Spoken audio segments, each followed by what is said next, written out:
আসসালামু আলাইকুম রহমতুল্লাহ। আমি Mohammad Arman, BD electric and প্লাম্বারের পক্ষ থেকে। তো দেখতে পাচ্ছেন এটা হচ্ছে একটা সিলিং ফ্যান। সিলিং ফ্যানের মধ্যে মূলত দুইটা কয়েল হয়ে থাকে, একটা হচ্ছে স্টার্টিং কয়েল, একটা হচ্ছে রানিং কয়েল। তো আমরা আজকে এই ফ্যানের ক্যাপাসিটিটা পরিবর্তন করব। তো ক্যাপাসিটিটা পরিবর্তন করতে হলে কী হবে, আপনার একটা স্টার্টিং কয়েল এবং একটা রানিং কয়েলের দুটো তার সরাসরি উপরে নিয়ে যেতে হবে, এবং আর দুইটা তার আমাদের থাকে, যেহেতু একটি কয়েলে দুইটি তার থাকে সেহেতু দুটি কয়েলে চারটি তার। তো দুটি তার সরাসরি একদম নিউট্রালের সাথে অ্যাড হয়ে চলে যাবে, এবং আর যে দুটি তার আছে দুটি তার ভালোভাবে সিলাই নেবেন। আমি যেভাবে সিলাই নিচ্ছি তো দেখতে পাচ্ছেন, তারটা সিলাইলাম। এরপর যেহেতু আজে বাজে যে অংশগুলো থাকবে সেগুলো কেটে নেবেন।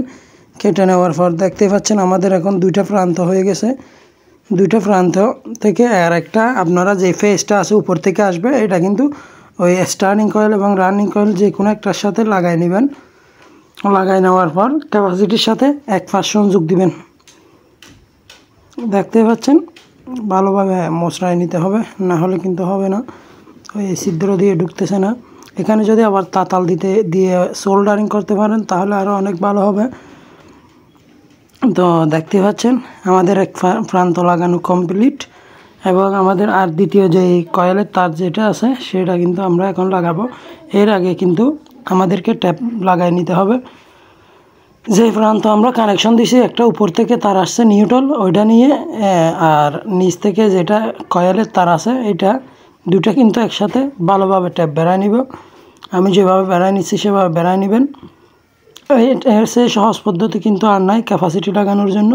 তো দ্বিতীয় যেই কেবলটা আছে কয়েলের সেটা নেবেন। সেটা নেওয়ার পর এটাও কিন্তু আপনাদের ছিদ্র দিয়ে ভালোভাবে ঢুকাই নেবেন।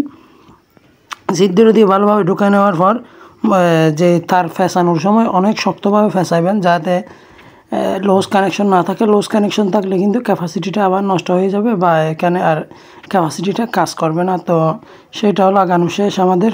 লাগানোর পর আমরা ভালোভাবে ট্যাপ বেড়াই নিব। আমরা এখানে কিন্তু সোল্ডারিং করতেছি না, যেহেতু এটা একটা অনেক পুরনো ফ্যান, তাই তেমন বেশি কিছুই করতেছি না। আপনাদের বোঝার সাথে আমরা সহজেই কিন্তু ভিডিওটা বানানোর চেষ্টা করতেছি। তো দেখতে পাচ্ছেন আমাদের দ্বিতীয় নম্বর তারটাও কিন্তু ট্যাপ বেড়ানো শেষ, এবং ট্যাপ পেঁচানোর পর আপনারা কী করবেন, ভালোভাবে একটার সাথে একটা না লাগে ওটা মাথায় রাখবেন, এবং ট্যাপটা আলাদাভাবে পেঁচাইবেন। দুটা ক্যাপাসিটির দুটা প্রান্তে কিন্তু একটার সাথে একটা আলাদাভাবে পেঁচাইবেন। এরপর আমাদের ক্যাপাসিটি লাগানো কমপ্লিট। তো আশা করি বুঝতে পারছেন কমপ্লিট আমাদের এটা লাগানো কিন্তু। আসসালামু আলাইকুম ওয়া রাহমাতুল্লাহি ওয়া বারাকাতুহু।